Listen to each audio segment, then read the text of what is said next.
وفي إطار دعم هذه المبادرات سوف نستمع الآن لكلمة المستشار الاقتصادي خالد إسماعيل رئيس المؤتمر، فليتفضل.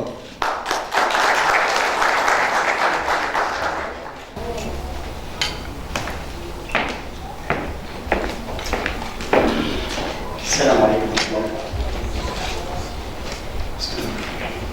الحمد لله رب العالمين، والصلاة والسلام على سيد المرسلين سيدنا محمد وعلى آله وصحبه أجمعين. في البداية يسعدنا في هذه اللحظة الترحيب بجميع من حضر اليوم بمؤتمرنا هذا. فأهلا وسهلا بكم جميعا وبمشاركتكم الكريمة. وكل أمل إن شاء الله العالمين أن نتوصل بعد مناقشة موضوعات المؤتمر ومحاوره مع نخبة من أصحاب الخبرة والكفاءات أن نصل إلى نقطة انطلاقة بحيث يكون لنا بصمة داخل المجتمع وإضافة فعالة في نهضته. كما يعلم الجميع ينعقد المؤتمر في هذه الفترة في ظل ظروف عالمية وإقليمية ومحلية صعبة، يشكل تحدي كبير جدا أمام الجميع بصفة عامة والمرأة بصفة خاصة سواء لسيدات الأعمال أو رائدات الأعمال وربة المنزل، فهن جميعا ليسوا بمنأى عن تلك التأثيرات. المؤتمر طبعا كان له هدف رئيسي حتى يقام وحتى نعمل جميعا على المؤتمر ما بعد فعاليات المؤتمر.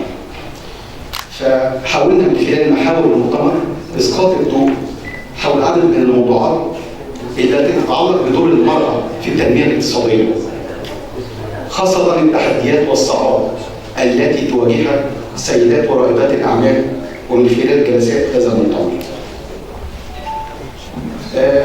أهم نقطة هي تعزيز الشراكة وكيفية التعاون بين سيدات الأعمال ورواد الأعمال على مستوى الوطن العربي، وهو ما نهدف إليه إلى وجود منصة استثمارية يتم من خلالها تبادل التعاون الاستثماري والاقتصادي. هرجع لفكرة المؤتمر، لأن طبعا أنا سايب الكلمة الأكاديمية طبعا للأساتذة الأفاضل، ولكن أرجع لفكرة المؤتمر. يمكن فكرة المؤتمر جت من عندنا من خلال تواجدي خارج مصر. يمكن أنا كنت عايش بره مصر لفترة أكثر من 25 سنة، وخلال تواجدي كان أهمية فتح جسور بين أبناء الوطن العربي خاصة وسيدات الأعمال بصفة خاصة. وهنا برضه بخص يمكن السيدات من المصريين العاملين بالخارج، فهم دايما بيكونوا عندهم انتماء قوي جدا للمرأة في كيفية إن هي تكون تعمل حاجة استثمارية في الوطن الأم، فده شيء أساسي. وهنا يمكن بنطلق مبادرة إزاي على مستوى دول الوطن العربي بالكامل دعم العاملين بالخارج من السيدات، لأن بيكون عندهم ارتباط قوي بالوطن الأم، سواء كان بمشاريع استثمارية أو بمشاريع اقتصادية. وده يمكن جه من خلال تواجدي وسطهم لسنوات كثيرة، ولكن كيفية فتح هذا الجسر ويكون هناك الثقة المتبادلة. في الأخير مش عايز أطيل عليكم، ولكن في رسالة شكر بتوجه بجزيل الشكر لكل من ساهم في إنجاح هذا المؤتمر.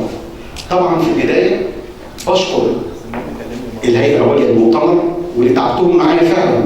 احنا بدأنا من شهر ديسمبر وكان مجرد أفكار نقط رئيسية، ولكن من شهر ديسمبر بدأت فكرة المؤتمر واشتغلنا على مدار الأيام كلها على هذا الساعة. الشكر أيضا موصول للشريك الرسمي للمؤتمر مؤسسة محمد المهدي للتنمية والتطوير لوجودها معنا في هذه الفعالية الطيبة وهذا التواجد الطيب.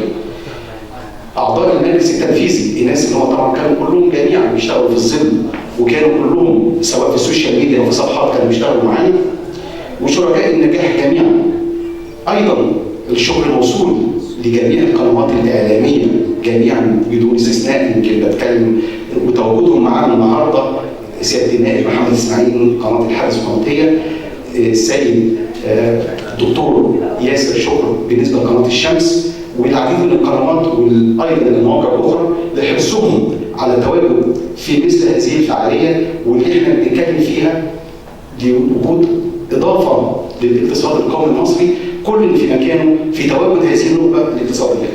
مره ثانيه مش عايز اطول، لان عايز اسيب الكلمه للساده الاساتذه الافاضل، هيكون طبعا عندهم الكلام سواء المحاور او التوصيات المناسبه. واشكركم جزيل الشكر على الحضور الكريم. شكرا.